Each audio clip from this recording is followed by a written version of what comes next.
दरिद्रता आती क्यों है या दरिद्रता बनती कैसे है? तो दरिद्रता आने का सबसे पहला जो लक्षण होता है वो होता है आलस। बिल्कुल नोट करते जाइएगा, मैं आपसे कुछ चीजें कहूंगा, आपसे नहीं सभी से कह रहा हूं। आपका प्रश्न अच्छा है, लोगों का काम बना सकता है।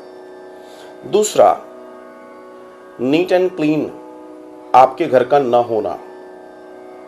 जहां आप रहते हैं उस जगह का साफ सफाई प्रॉपर न होना। तीसरा, आपके घर में देवी देवताओं का स्थान ईशान कोण में न होना। चौथा, आग जो अग्नि है, देखिए इसमें वास्तु का बहुत रोल है, बहुत रोल है। तो जो अग्नि है, अग्नि के स्थान पर जल और जल के स्थान पर अग्नि होना। कमरे जो आप यूज कर रहे हैं उनका अस्त व्यस्त पड़ा रहना, हर जगह जूते चप्पल होना। बाथरूम गंदे होना, घर में सीलन होना, घर में वेंटिलेशन का ना होना, घर में तनाव जो हो रहा है वो इन सारी चीजों से हो रहा है, आप समझिएगा।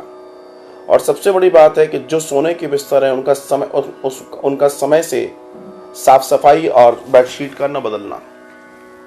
आपके घर में वेंटिलेशन नहीं है, अगर प्रॉपर वेंटिलेशन नहीं है, आपको बीमार होने से कोई नहीं रोक सकता, आपको आलस होने से कोई नहीं रोक सकता। अगर आपने पुरानी चीजों का संग्रह कर रखा है जिसको हम कबाड़ कहते हैं, आपके घर में बरकत लाने से कितने भी प्रयत्न कर लीजिएगा बरकत नहीं आएगी, क्योंकि आप और हम इन चीजों का ध्यान रखें। आपका घर, आपका कमरा, आपका मकान बिल्कुल ऐसा होना चाहिए जैसे आप किसी होटल में जाते हैं, रेस्टोरेंट में जाते हैं तो बिल्कुल नीट एंड क्लीन वो करके रखते हैं। अगर आप ये करके रख रहे हैं, देखिए आपने मुझसे मंत्र की बात करी है भैया, ऑनेस्टली कहूँ, मैंने जो आपको बताया ये अपने आप में एक बहुत बड़ा मंत्र है, बहुत बड़ा मंत्र है। मैं सबसे पहले आपसे ये कहूँगा, मंत्र विज्ञान अपनी जगह है, लेकिन यंत्र विज्ञान भी है, मतलब जो कारगर हो सकता है।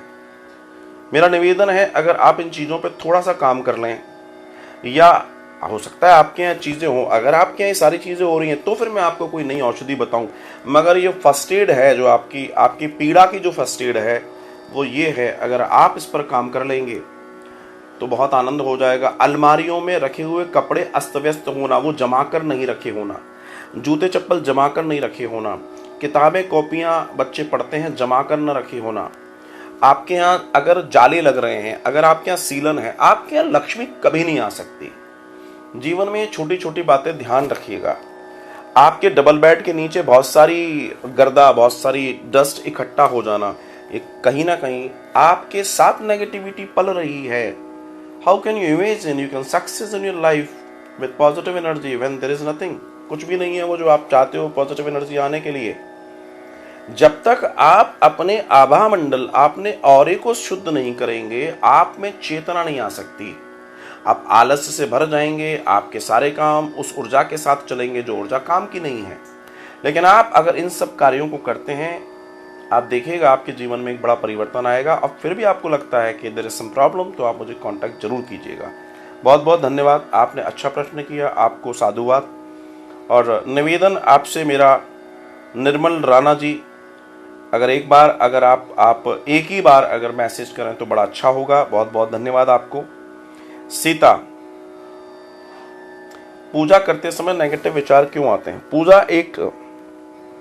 पूजा जो है वो एक पॉजिटिव कार्य है, मतलब सकारात्मक से भरा हुआ कार्य है। सामान्यतः हम पूरे दिन लगभग नकारात्मक ऊर्जा के साथ रहते हैं, लेकिन हम किन्हीं किन्हीं कार्यों में लगे रहते हैं, भागा दौड़ी में रहते हैं, इधर उधर घूमने में रहते हैं, वो नकारात्मक ऊर्जा में महसूस नहीं हो पाते, या कई बार होती भी है तो हम ध्यान नहीं दे पाते। लेकिन जब हम बैठते हैं, जब हम पूजा में जाते हैं तो हम स्थिर हो जाते हैं, और स्थिर होते हैं तो वो ऊर्जा हमारे को दिखती है, समझ में आती है, नेगेटिविटी आती है।